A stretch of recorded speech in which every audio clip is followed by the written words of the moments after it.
Il est un peu plus d'1h30 et c'est bien sûr l'heure de Crime Story. Les rendez-vous d'Alfred Hitchcock, racontés par Serge Sauvion.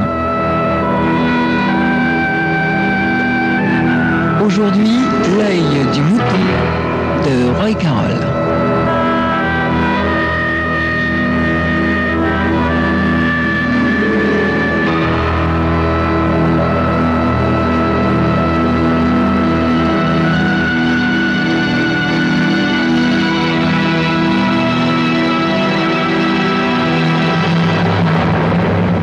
Tommy se réveilla brusquement, comme d'habitude, essayant un instant de se souvenir où il se trouvait.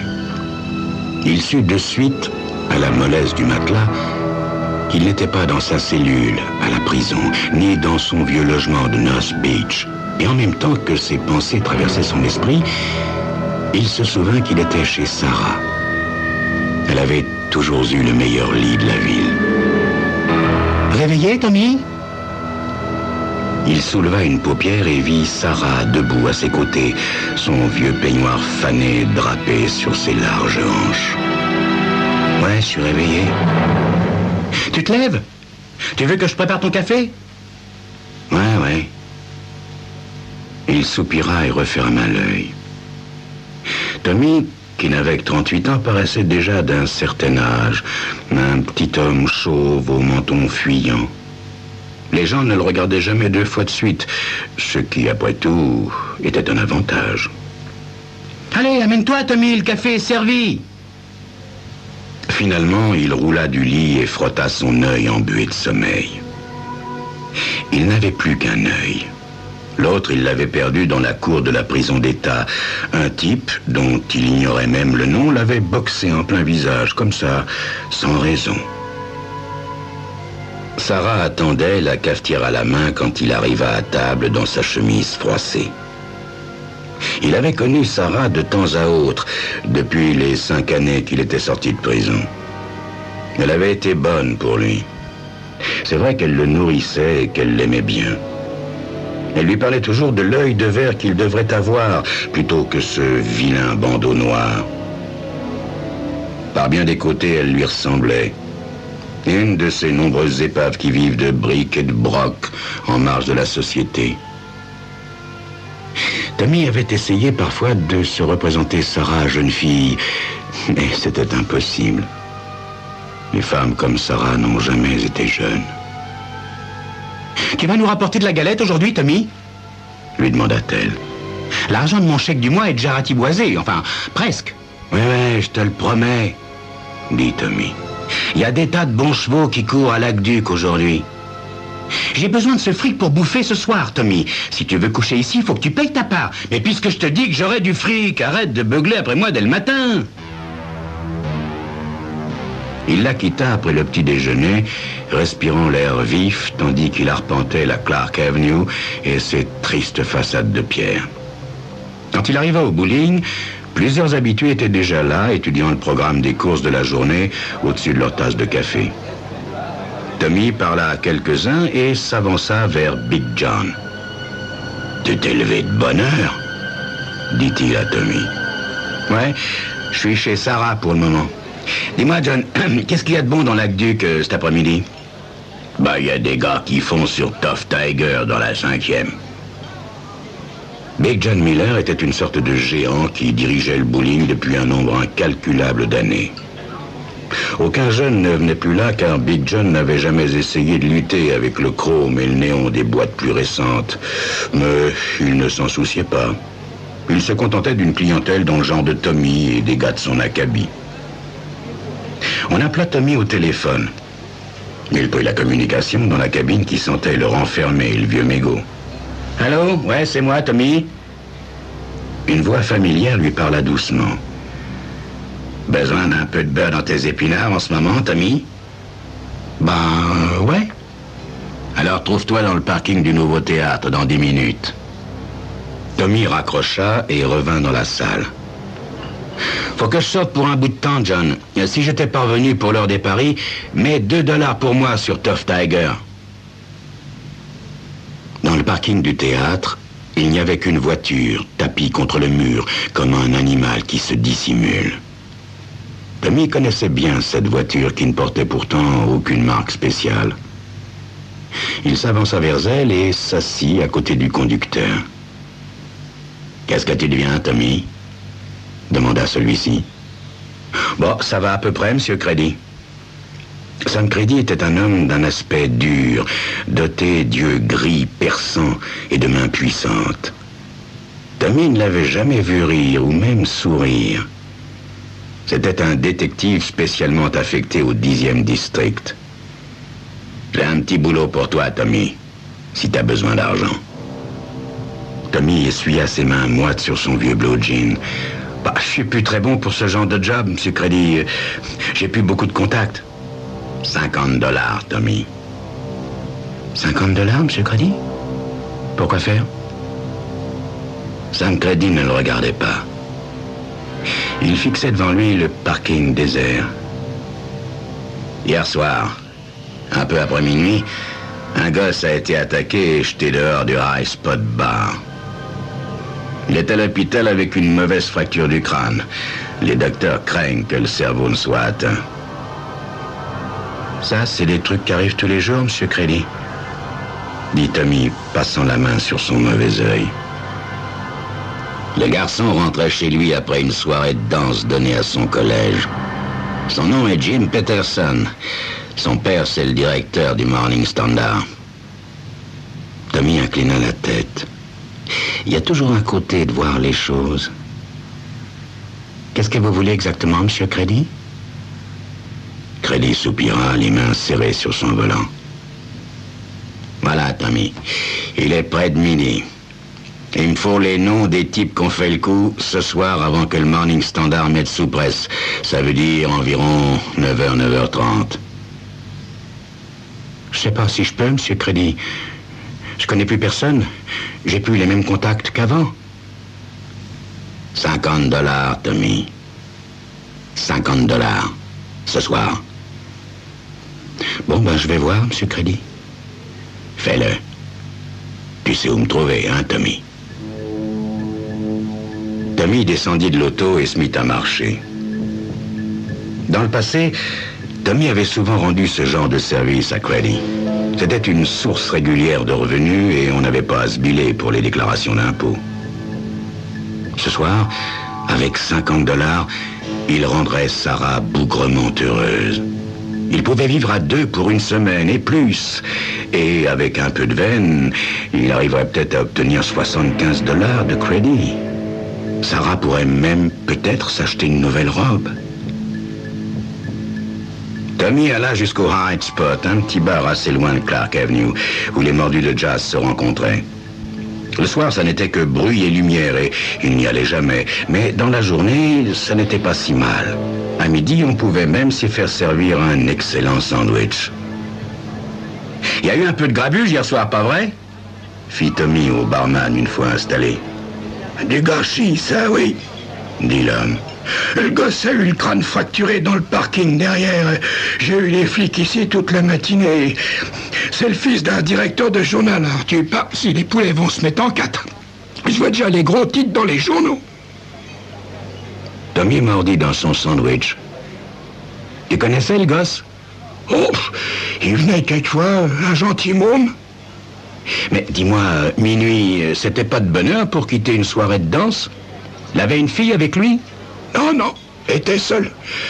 Il avait sans doute un rencard ici. »« Mais qui c'est qui l'a dérouillé? »« Je sais pas du tout. J'étais bondé, j'ai rien vu, moi. »« Mais qui c'est qui était là hier soir? Des types que je connais? »« Oh non, la foule habituelle. Il vient beaucoup de genoux à cause du jazz. » Ah ben tiens, j'y pense. Il y avait même un de tes copains, le grand John Miller du bowling. Il était avec deux types que je connais pas. Mais lui, même dans la cohue, on le repère vite. Tommy quitta le bar et retourna au bowling de Big John. Big John aurait pu remarquer quelque chose. Il connaissait tout le monde par son prénom et rien ne lui échappait. « Ah, te voilà, » dit John. « Je viens juste de téléphoner ton pari sur Tough Tiger. » « Merci, » fit Tommy. « Dis donc, John, J'ai entendu dire qu'il y a eu du sport hier soir au High Spot. Ah, et le petit qui s'est fait aplatir, hein? Qui c'est qui l'a mis KO? Quelqu'un que je connais? Big John lui jeta un drôle de regard. Non, Tommy, personne que tu connaisses. Ben, tu y étais pourtant. Ouais, j'y étais. Comment que ça a débuté? Tu poses bougrement des questions, toi, ce matin, Tony. Ouais, parce que je suis content quand ces blancs-becs du collège en prennent pour leur compte. Eh ben, celui-là, il l'a eu, je te jure, son compte. Un des types lui a fendu le crâne avec un tuyau de plomb. Oh! Qui c'était? Ah, je sais pas leur nom. 3 mecs. Un des 3 tient parfois le piano à High Spot. Un petit gars au nez cassé. Eh ben, la prochaine fois que je rencontre, je le félicite, dit Tommy. John lui jeta un regard de biais. T'occupe pas de cette bande-là, Tommy. Je te préviens, s'il te prenait pour un mouchard, tu pourrais y perdre ton autre œil. Ben, je suis pas un mouchard, Tom. Ouais, moi je te crois, Tommy, mais peut-être pas. T'occupe pas d'eux, Tommy. Ça pourrait être très dangereux pour toi. Il y a beaucoup de pognon en jeu. Big John regarda autour de lui pour être bien certain que personne n'écoutait. Le môme, il avait plus d'1 millier de dollars sur lui.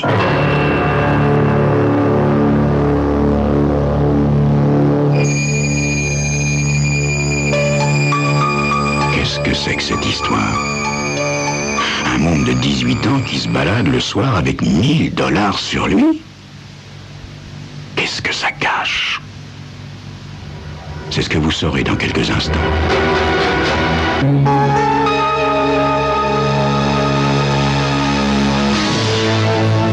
Il fallut presque tout l'après-midi à Tommy pour retrouver la trace du petit musicien au nez cassé. De toute évidence, Fred le barman le connaissait quand Tommy ce matin l'avait interrogé et de toute évidence, il avait préféré n'en rien dire. Tommy bavarda avec une blonde appelée Maggie. Elle lui donna le nom du pianiste. Félix Faust. Il tenait le piano du High Spot les fins de semaine. Il travaille plus ici maintenant. Il vit avec 2 autres gars au Greenwright Hotel. Tommy connaissait bien le Greenwright Hotel. Il y avait habité souvent dans ces années difficiles. C'était vraiment la dernière impasse pour les types encore récupérables, aussi bien que pour les prostituées, leurs clients, les pédérastes, les drogués et tous ceux qui sont descendus au plus profond de la lie humaine. Il se souvenait de ces années où il faisait partie de ces déchets. Il n'était pas si vieux en ces temps-là. C'est au Greenwright Hotel qu'il avait rencontré Sarah. Tommy traversa le square et entra à l'hôtel. « J'ai besoin d'un renseignement », dit-il au vieux bonhomme de la réception. Puis il sortit $1 et le lui tendit par-dessus le comptoir. « Je cherche ma poule. J'ai idée qu'elle est avec un gars appelé Félix Faust. » Les yeux du vieux se mirent à briller. Il n'était pas le genre à voir tous les jours un billet de $1. Vous vous gourrez complètement, mon gars, fit-il en enfouissant le précieux paplard dans sa poche. Faust habite bien ici, mais pas avec une fille.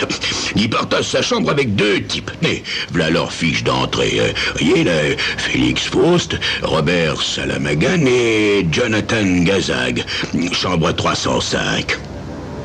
Soudain, le vieil homme regarda vers la porte d'entrée. Tournez pas la tête, monsieur. C'est Gazag qui vient d'entrer, le type avec les 2 valises. Gazag était un garçon de taille moyenne dont les mains nerveuses tremblaient un peu quand il posa ses 2 valises, tandis qu'il prenait sa clé. Les valises étaient parfaitement neuves et très luxueuses. « Il porte toujours des lunettes noires ?» demanda Tommy lorsque l'autre eut disparu dans l'escalier. Le vieux haussa les épaules. « Ouais, ce qu'on sait, ça fait 3 jours qu'ils sont pleins de drogue. » Tommy glissa un second $1 au vieux type en quittant le bureau. Il pouvait se le permettre. Il allait se faire une bonne petite pelote d'ici le soir. Il téléphona à Sarah pour lui annoncer qu'il rentrerait avant la nuit. « Et puis tâche de donner un coup de balai à la chambre, hein. Probable qu'on aura une visite d'importance. » Après avoir parlé à Sarah, Il acheta un journal du soir qu'il lut tandis qu'il s'envoyait un bol de soupe et un sandwich. L'agression du jeune Jim Peterson prenait une page entière. Il était toujours à l'hôpital et le verdict des médecins restait réservé. On ne parlait que d'un vol de 23 $ et d'une montre bracelet. Tommy finit son potage et sortit pour trouver une cabine de téléphone publique. Il forma le numéro spécial de Sam Crady et on lui apprit que celui-ci était sorti mais ne tarderait pas à rentrer. Bon, dites-lui que j'ai l'information demandée, mais que c'est 100 $. Et dites-lui aussi de m'appeler à 8 heures au numéro suivant. Et il donna le numéro de Sarah. Comme le soleil descendait bas dans le ciel, il éprouva la même impression de froid qu'il avait eue en sortant le matin. L'été était encore loin. Il se demanda s'il viendrait jamais. Sarah l'attendait dans l'entrée. « Qui c'est ce type qu'on attend, Tommy ?»« Un type avec du fric, Sarah. Beaucoup de fric. » Le téléphone se mit à sonner et il se leva pour répondre. C'était Crady. « T'as des nouvelles pour moi, Tommy ?»« Ouais. 3 noms et l'adresse où il crèche, monsieur Crady, mais le tout pour 100 $. On était d'accord pour 50, Tommy. Oui, mais c'est bien plus important qu'on pensait, monsieur Crady. Et puis il y a autre chose. Donne-moi l'information, Tommy. Non. Venez chez moi avec la galette. Vous avez encore le temps de les coincer. Mais si vous attendez à demain, ils seront probablement envolés. D'accord, dit Crady. Tommy avait le sourire lorsqu'il raccrocha. Ça semblait bien tourner. Pourquoi tu le fais venir ici ? Demanda Sarah.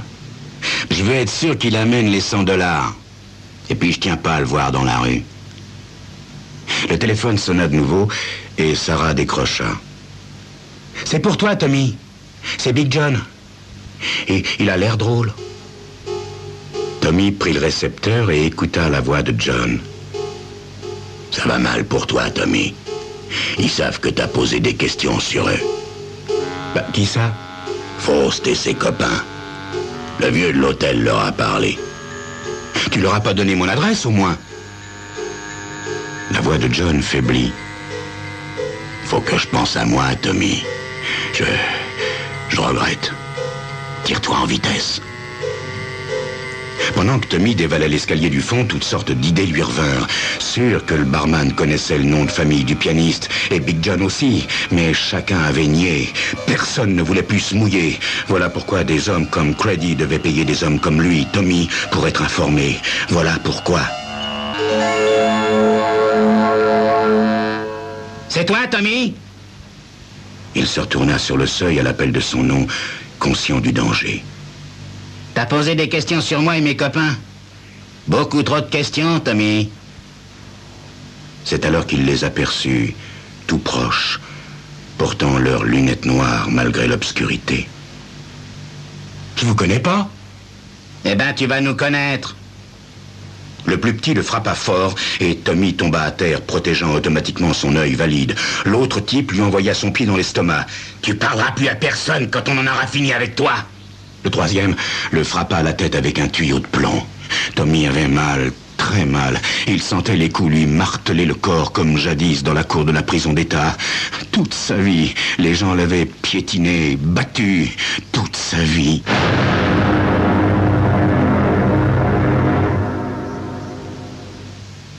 D'abord, l'œil ne voulait pas s'ouvrir. Et même quand il s'ouvrit, finalement, tout était blanc et trouble devant lui. Puis, graduellement, tout s'éclaircit et Tommy put voir Sam Crady penché sur lui. Tommy était dans un lit, mais pas celui de Sarah. Un lit d'hôpital. On les a eus, Tommy. Tous les trois. Je suis arrivé juste au moment où ils allaient t'achever. J'aurai mes 100 $, monsieur Crady. Sûr que tu les auras, Tommy. Et le gosse, Peterson? Les docteurs disent qu'il va s'en tirer. Tommy essaya de remuer. Et c'était à temps pour l'édition du matin? C'était à temps. Repose-toi, Tommy. Je dois vous dire le reste, Monsieur Crédit. Je vais vous en donner pour $100. Quel reste, Tommy? Le gosse, le Moon Peterson, c'était $1000 qu'il avait sur lui. Et les gars ont tout pris. Qu'est-ce que tu me racontes, Tommy? Oui, tout le fric. Vous comprenez, Monsieur Crédit? Il avait fait une collecte parmi tous ses petits copains. Rien que des gosses de riches. Il l'avait envoyé pour qu'il leur rapporte de la drogue. Seulement, Faust et sa bande, ils ont pris l'argent, mais ils ont gardé la drogue. Ils savaient bien que le gosse n'oserait jamais dire la vérité, ni porter plainte. Dites, Monsieur Crédit, je les aurai, mes $100. Tu les auras, Tommy. Tu les as bien mérités. Monsieur Crédit. Oui, Tommy. Tommy se détendit contre l'oreiller et ferma son œil unique. Faites entrer Sarah. Même elle me paraîtra jolie ce soir.